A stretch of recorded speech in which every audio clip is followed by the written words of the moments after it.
Hi everyone, Amy here with Amy's Wares, and today I have a vintage tile embossed thank you card to share with you.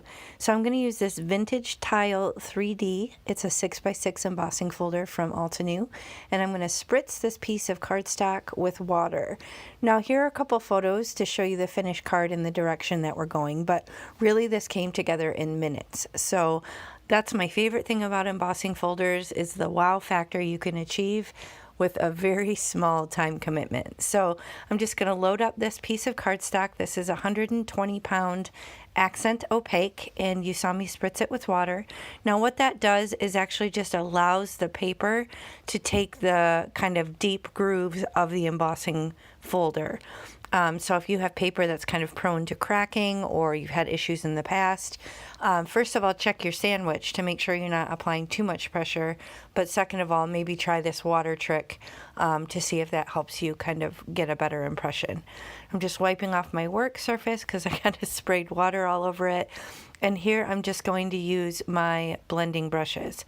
So here I'm actually just going to use some residual ink. I don't clean my blending brushes in between or every time I use them. I leave the ink on them because I know eventually, like this, I'll come back to use it. So I'm starting with yellow kind of around just the main focal point of the card, and then I'm coming in with some residual orange just to kind of deepen the center of petals, if you will, meet. Now I'm bringing in some red. And then I want to make it really dramatic in the center with the red. So I'm actually bringing in purple. Now this looks pretty orange on the screen, but as you saw in the photos, it's actually much more kind of a deep reddish orange in real life. So that's kind of a trick. It works also with Copic coloring.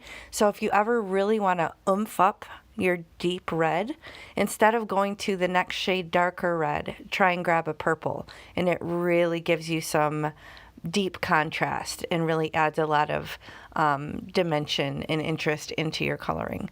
So here I'm coming around the edges almost like a vignette with the teal color, and then again I wanted to deepen up a little bit further, so I brought in the blue color. So I'm going to use some tape runner here and attach this panel directly to a card base.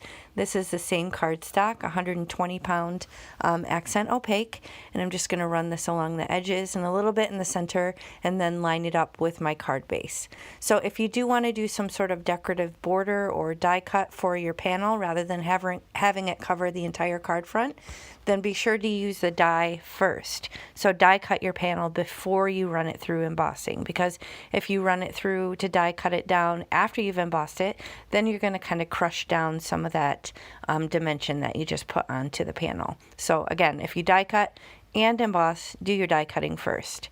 And now I'm shopping my sentiment book here. This is my storage solution, and it allows me to batch a bunch of cards all at once because I'm going to have a lot of these components ready to go. So I'm just kind of flipping through, not really sure the direction that I want to go, but as you saw in the photo, I did end up getting a metallic cardstock of thanks, just a different one that I'm showing here to kind of finish the card. So these are baseball card pocket protector sheets. This is what I used to store. I actually have a couple different variations. I think this is the older one, but on my critter book with my colored critters, it actually has a little bit of a flap, which helps kind of hold them in place. So I'd probably recommend those. They can be a little bit fussy if you're dealing with a bigger die cut, but they do really help kind of keep the things in the pockets. Now here I have some Artist Tack micro dots. This is actually a brand new sheet, so I'm just going to write top and top. And you'll see here in a moment, I don't know if this page got old, but it transferred quite a few dots onto the front of the die cut. And I know some of you don't like micro dots for that exact reason. I've never had a new sheet do this before, so I'm not really sure what happened. The only thing I can think of is maybe the page was starting to dry out, so some of the little dots were transferring to the front. But either way, I still enjoy these. I still prefer this over liquid glue because I just make an absolute mess with liquid glue. So I just laid it down a few times just to make sure there were a ton of dots, because there's so much dimension with this embossing that I want to make sure there's really good coverage on the back. Now that did leave some dots on the front, which if it were a regular cardstock, like a colored cardstock or just a white cardstock, you could use an adhesive eraser to get it off the front.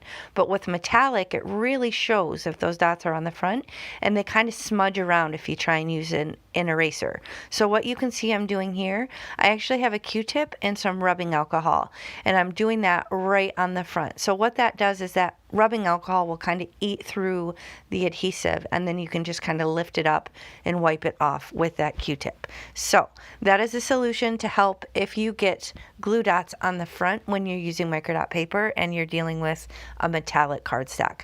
I don't think the alcohol would probably work if you were using a regular colored cardstock. Like I said, in that case, just go to a good old rubber eraser or adhesive eraser, and that should take care of it there. So you know, it's give and take, right? I mean, it's whatever works best for you as far as adhesive. I still really like the micro dots, and I added some blingage with these really cool crystal dots, and that's going to finish my card. So thank you so much for spending time with me today. I'll link the products that I used in the video description box, and when you use those links, it really does help me out at no additional cost to you. So thanks for spending time with me, and I'll catch you next time. Bye.